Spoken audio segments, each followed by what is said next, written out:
session. Because of the technical problem, we couldn't connect the speaker. Now we are connecting with a symposium. It is on diagnostic cardiac imaging. This is a joint symposium with the British Society of Cardiac Imaging. I will introduce the moderators here.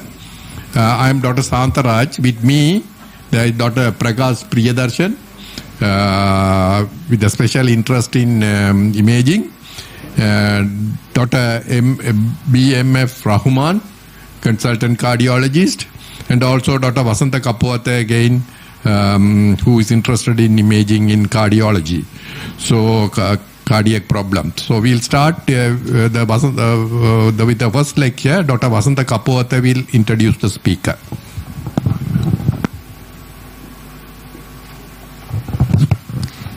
So it is a great privilege to introduce my first lecture. Actually, in fact, he's one of my teachers, Professor Russell Bull. He's currently working in Royal Bournemouth Hospital. He's the immediate past president of British Society of Cardiac Imaging and British Society of Cardiac CT, and his main interest areas are cardiac MR and cardiac CT. Over to you, Dr. Russell.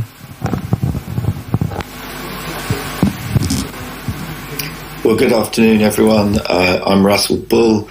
I'm the immediate past president of the British Society of Cardiovascular Imaging, BSCI. James Shanbrook is the current president, and you're hearing from him as well in this session. And thank you very much from both of us for inviting us. And it's a pleasure to be here virtually, even if we sadly can't be there in person. And I'm going to talk about the future. So this is a comment from very much a hero of mine, Niels Bohr, which his prediction is very difficult, especially if it's about the future.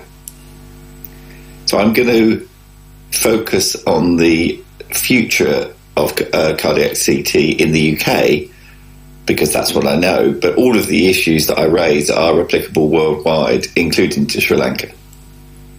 So where is cardiac CT at the moment?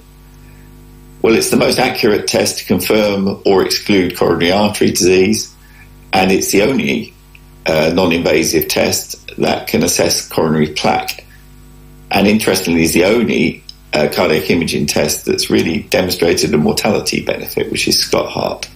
And the reason for all this is because it's able to see the plaque, which is largely what kills patients, as opposed to just a luminogram, which just shows stenoses. It's the best test to plan non-coronary procedures such as left atrial ablation, percutaneous valve replacement, occlusion devices, etc. And it's faster, more robust and cheaper than any competitive imaging modality. And radiation dose, which used to be a big problem, really is no longer an issue on modern machines using appropriate scanning technology. Now, this is a good example of why CT is such a powerful technique.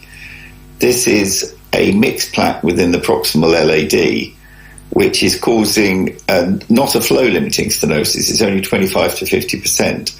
And this lesion would be negative on a functional test with no ischemia, and a conventional cath would show only a minimal stenosis, i.e. not flow-limiting. Now, the power of CT here is that the patient would correctly be classified as high risk. This is a lipid core with surrounding inflammation. This is high risk. So the patient does need a statin. They don't need a stent, but they do need a statin. Now, the other tests available, the non-invasive tests such as stress tests and the invasive cardiac cath, would both potentially misclassify this patient as low risk because this is a non-flow limiting lesion. And the power of CT here is that the patient gets the correct treatment, which will improve their prognosis. So that's where we are, but where are we going? So what are going to be the advances in cardiac CT over the next few years? Well, the machines will keep getting better. There'll be lower radiation dose, better temporal resolution, better spatial resolution. There'll be advances in plaque research and analysis, allowing new avenues for treatment, and I think that will be a big thing. And there'll be development of computational fluid dynamics and artificial intelligence to increase the functional information available in cardiac CT studies. So basically, cardiac CT will keep getting better, but this is now a mature examination, and I think it's very much ready for prime time now. So the real challenge in the UK and in many other countries, including Sri Lanka, is that we're probably not all doing enough of it. So it's a good test, but it's rather underused at the moment. Now, these are the NICE guidelines, which is the UK guidelines, which is the National Institute for Clinical Excellence, from 2016, so a few years back now, but this is still the latest guidelines.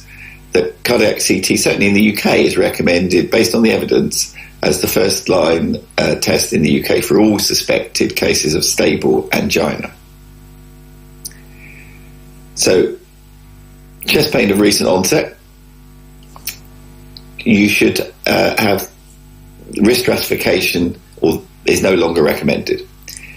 That doesn't mean you shouldn't take history. You should make sure that you think the patient has angina. In fact, the guidelines specifically say if you're clearly sure that the patient has non-cardiac chest pain, that you should not do cardiac CT. You shouldn't do any test at all. So CT coronary angiography in suspected angina is the recommended first-line tests for all cases of suspected coronary artery disease. So tests like coronary artery calcium, scoring, functional testing, and even catheter angiography are not first-line tests in the UK anymore. They're at least second-line tests. So what's the impact of that? What's the impact of moving CT as the first-line test for all suspected coronary artery disease?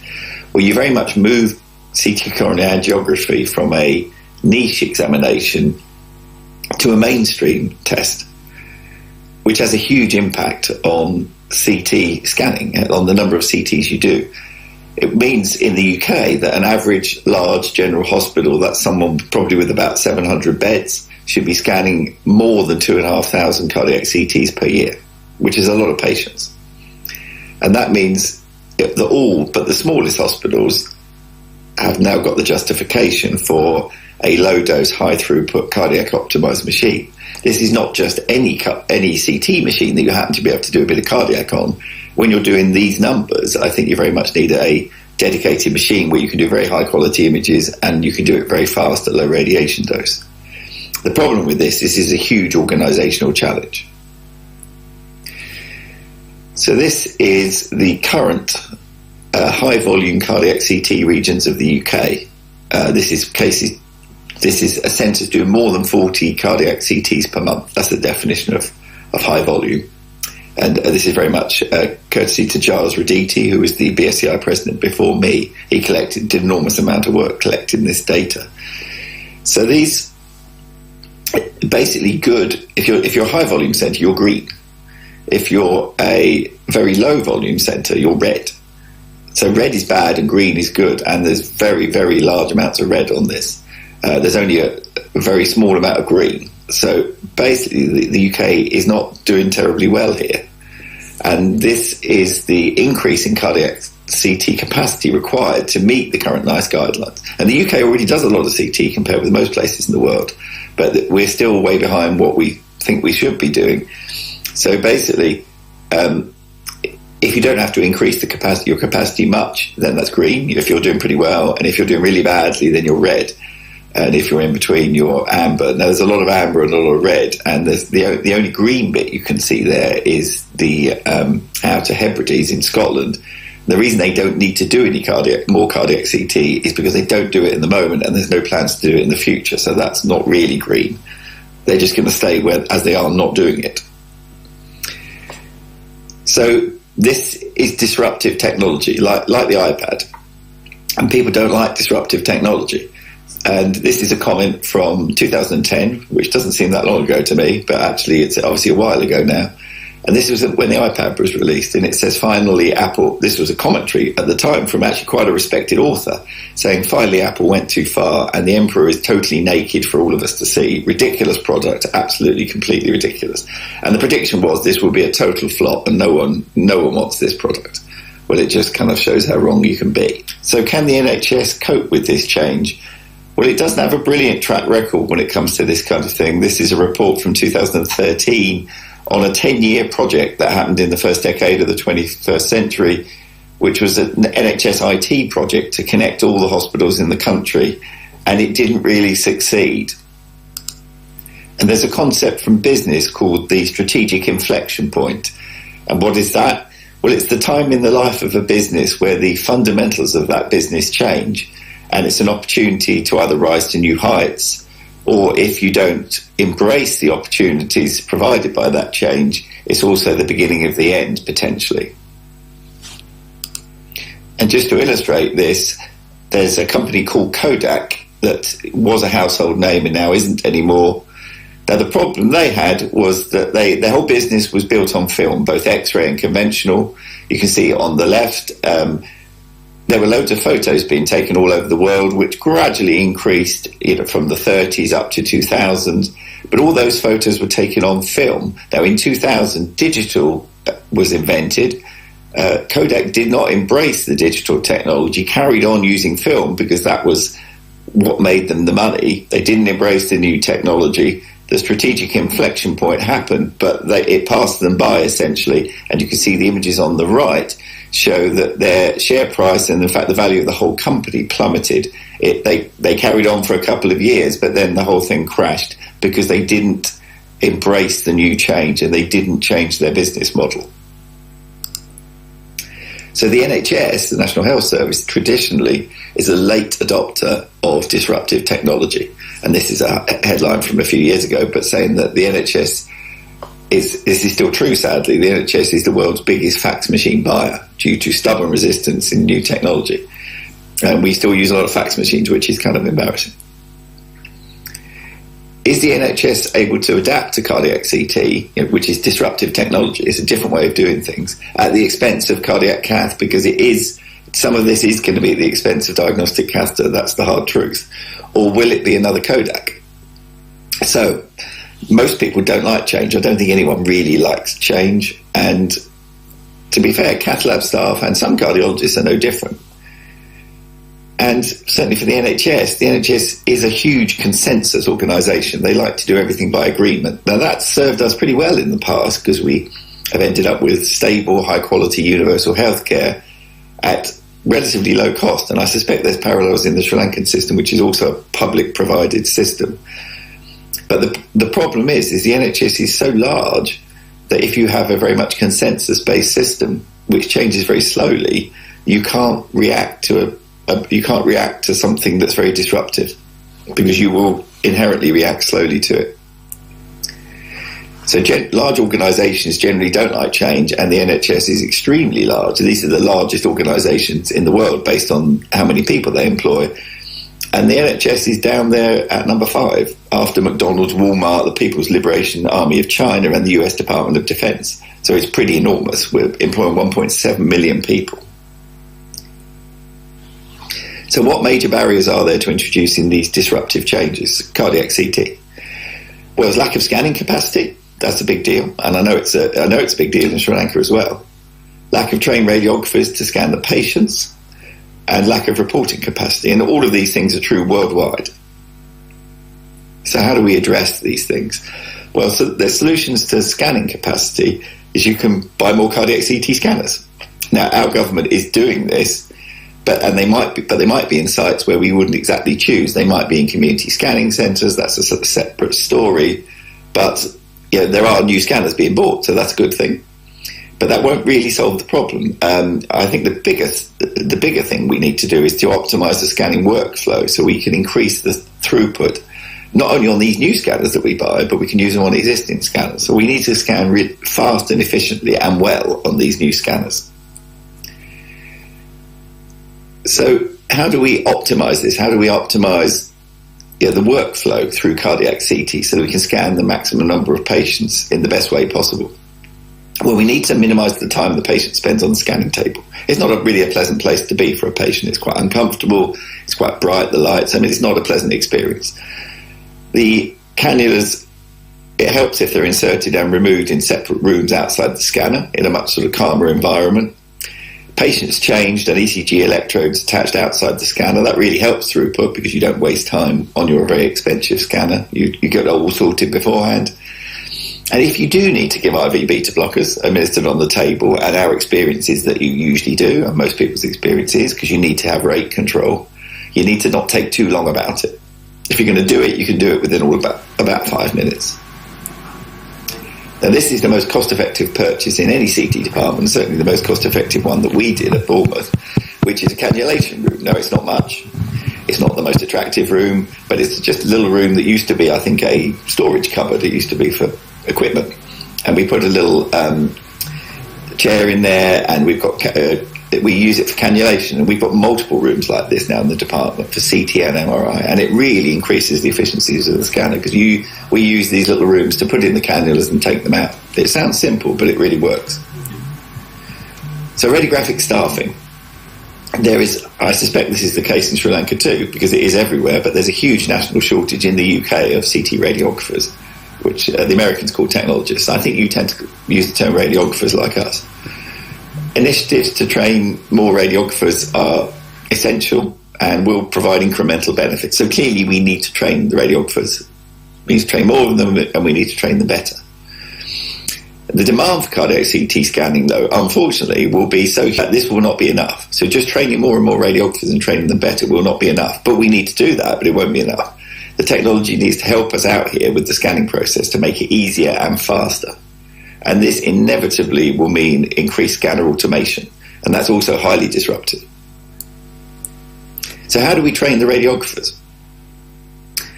Well, cardiac CT scanning is currently a complex technical skill. Its theoretical, lecture-based cardiac CT scanning courses are great, but they're no substitute really for hands-on scanning. But they are useful, these courses, and BSCI very much run these courses, and we ran one recently. In fact, I ran one recently in Oxford and was very well attended, and we're trying to do that online as well. But that's all good.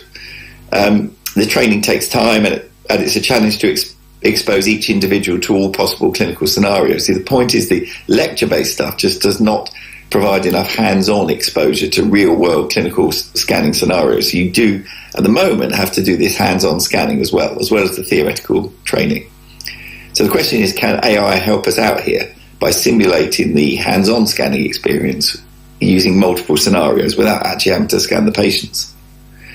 Well, this is very much thanks to my colleague and my friend Ed Nichol, who's again a past president of BSCI, who works at the Brompton Hospital. He's a cardiologist, and he's developing a system. He's worked with GE, in fact, looking at augmented virtual reality experience where, in fact, the person down the bottom there is me on the left, but you can basically put a headset on and you can move your hands around, and it's as if you're in the scanning room scanning the patient, and you can be presented with multiple scenarios. Now, this is quite early days at the moment, but I think this has got an enormous amount of future. There's an enormous future in this. So what else can we do to improve the throughput and improve the scanning process? Well, scanner automation, I think, is an enormous area, and this is going to explode over the next couple of years. This is going to be in the near future, not the medium future. There will be, this is what you would ideally want. You would want auto positioning to place the patient in the scanner ISO center, automatic protocol selection, automatic selection of KVP and MA based on the patient size, so all the factors basically selected automatically. Automatic selection of optimal scanning parameters based on heart rate and rhythm. Do you scan end systole, end diastole? Do you use a wide pulse, a narrow pulse? Do you use padding? Do you not use padding? All automatic. But although all of the vendors have some of those, none of them have all of those at the moment. So you can't have all of those on one vendor at the moment. So this is just some images from Siemens. In fact, there's some auto positioning using cameras and artificial intelligence.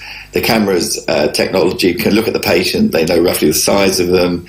They can and then position them on the table, and that it cuts out it standardizes the procedure. And then there's once you put them on the table, as part of this, you've got a complete automated workflow where basically the scanner will guide you through the process using cameras, artificial intelligence, and it will help the radiographer position. So it will guide them through, it will lead them through. Now, patient centering, I've talked about a couple of times now. Now, why do I care about that? It makes a big difference. If you don't put the patient in the center of the scanner, you get a bad result. If you're below the center, the ISO center, you get substantially increased radiation dose for a worse image. So it's important to get them in the middle, but it's because of the way the filters and things are shaped. So how do humans do? Not well is the answer, really. This is the number of patients. This is with experienced radiographers looking at how patients are positioned in the scanner, and quite a lot of patients in this study were positioned more than 3 centimeters outside the ISO center, which can be a dose increase of about 30% for just because the patient's in the wrong place. There's no benefit. So automatic scanning parameter setting, injector synchronization, and coronary motion assessment, that's going to come, I think, to all vendors, and this is just from one of the vendors looking at basically the scanner sets everything in terms of the injector, and then when the images come out afterwards, it maps the movement of the coronary arteries and then selects the best phase afterwards.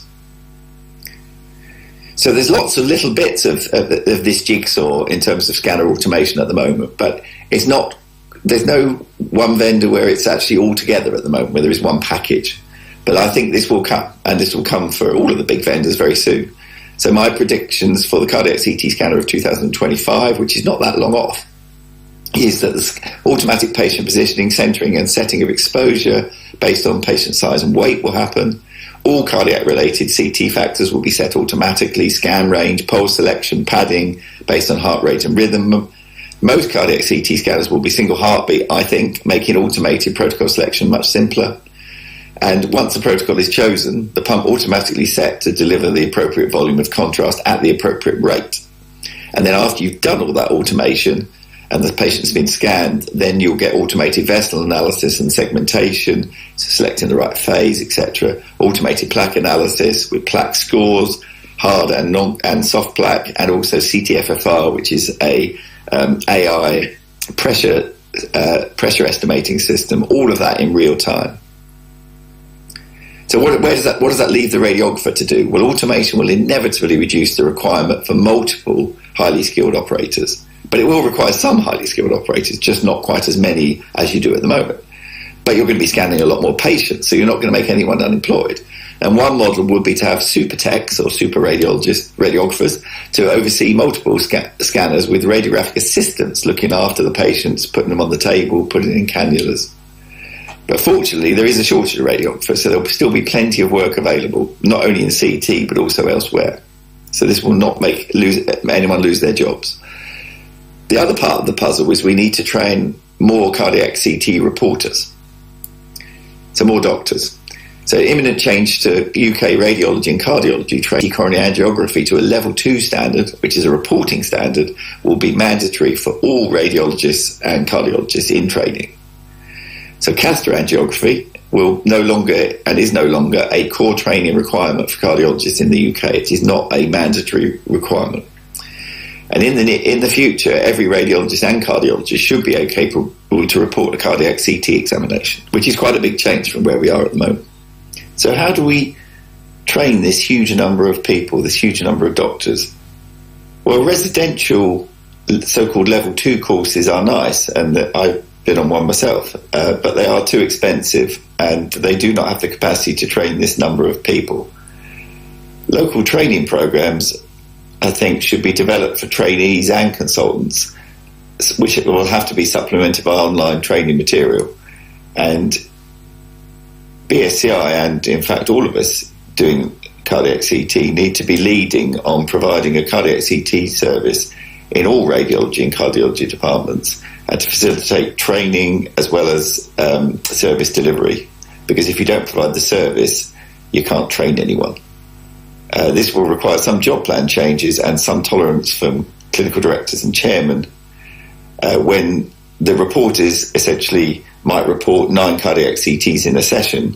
Now that might not compare well with a radiology colleague who might report 20 or 30 head scans, but clearly it's a more complex procedure, it's a different thing, and there will need to be some changes in the way we think about this. So what's the BSI strategy for delivering mass level 2 accreditation? This is reporting standard practice.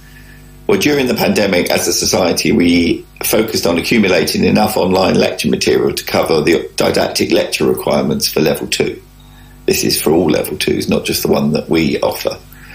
The standard accreditation model we would suggest should be hospital-based without the need to attend residential courses. This hospital-based teaching needs to be supplemented, of course, by increasing online offerings, possibly including online level 2 material in the future. So in conclusion, cardiac CT in the UK has a great future, and it will change the way we diagnose and treat cardiovascular disease. And in 5 years' time, I think the images will be better and at lower radiation dose, and they'll be acquired by largely automated scanners. Cardiac CT is a very mature technology now and needs to dramatically expand because it's ready. And all radiologists and cardiologists will be capable of reporting these studies in the near future, aided by artificial intelligence. But all of this is cardiac CT. The key point is cardiac CT is highly disruptive and will not be welcomed by those who fear change. And just as a final word of caution about predicting the future, this is from Albert Einstein in 1932, and it's basically said there's no chance the nuclear energy will ever be obtainable, and it would mean that the atom would have to be shattered at will, which of course happened within 10 years of that statement. So I thank you very much for your time, and we welcome any questions. Thank you very much, Professor Razal Bull.